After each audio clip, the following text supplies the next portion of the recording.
पुराने समय की बात है। उज्जैन के महान सम्राट विक्रमादित्य न्यायप्रिय और साहसी राजा के रूप में विख्यात थे।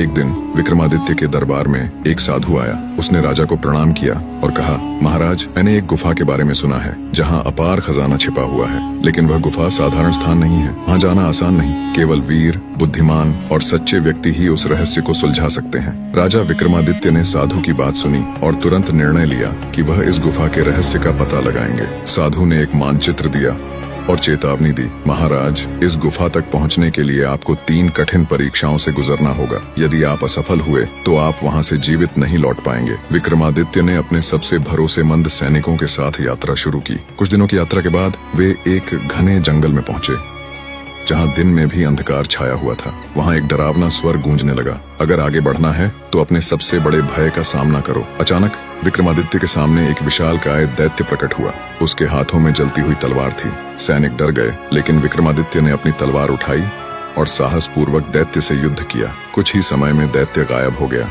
और राजा ने महसूस किया कि यह सिर्फ एक माया थी जो उनके साहस की परीक्षा ले रही थी। आगे बढ़ते हुए विक्रमादित्य और उनके सैनिक एक गुफा के प्रवेश द्वार पर पहुंचे। वहां एक विशाल दर्पण लगा था। उस दर्पण से एक आवाज आई, यदि तुम सच्चे हो तो इस दर्पण में देखो, लेकिन अगर तुम्हारे भीतर कोई छल या झूठ है तो यह दर्पण तुम्हें नष्ट कर देगा। विक्रमादित्य ने बिना किसी भय के दर्पण में देखा। दर्पण में उन्होंने अपने जीवन के सभी अच्छे और बुरे कर्म देखे, लेकिन क्योंकि उनका हृदय निर्मल और सत्य पर आधारित था, दर्पण ने उन्हें आगे जाने दिया। गुफा के भीतर विक्रमादित्य ने देखा कि एक जादुई दरवाजा खड़ा था। दरवाजे के पास एक पत्थर पर लिखा था, यहाँ से खजाने तक पहुँचने के लिए तुम्हें अपनी सबसे प्रिय वस्तु का त्याग करना होगा। विक्रमादित्य ने सोचा, मेरी सबसे प्रिय वस्तु क्या है? मेरा राज्य, मेरा परिवार या मेरी प्रजा? उन्होंने ध्यान किया और समझा कि उनकी प्रजा उनके लिए सबसे प्रिय है। उन्होंने अपनी तलवार उठाई और प्रण लिया, यदि इस खजाने का उपयोग मेरी प्रजा के भले के लिए न हो तो मैं इसे छोड़ने को तैयार हूँ। तुरंत दरवाजा खुल गया। विक्रमादित्य ने गुफा में प्रवेश किया और वहाँ अपार खजाना पाया, लेकिन इसके साथ ही उन्होंने एक प्राचीन ग्रंथ भी देखा। उस ग्रंथ में लिखा था, सच्चा खजाना धन नहीं बल्कि सत्य, साहस और निस्वार्थता है। यही तुम्हें एक महान राजा बनाता है। आगे का पूरा वीडियो देखने के लिए चैनल सब्सक्राइब करें।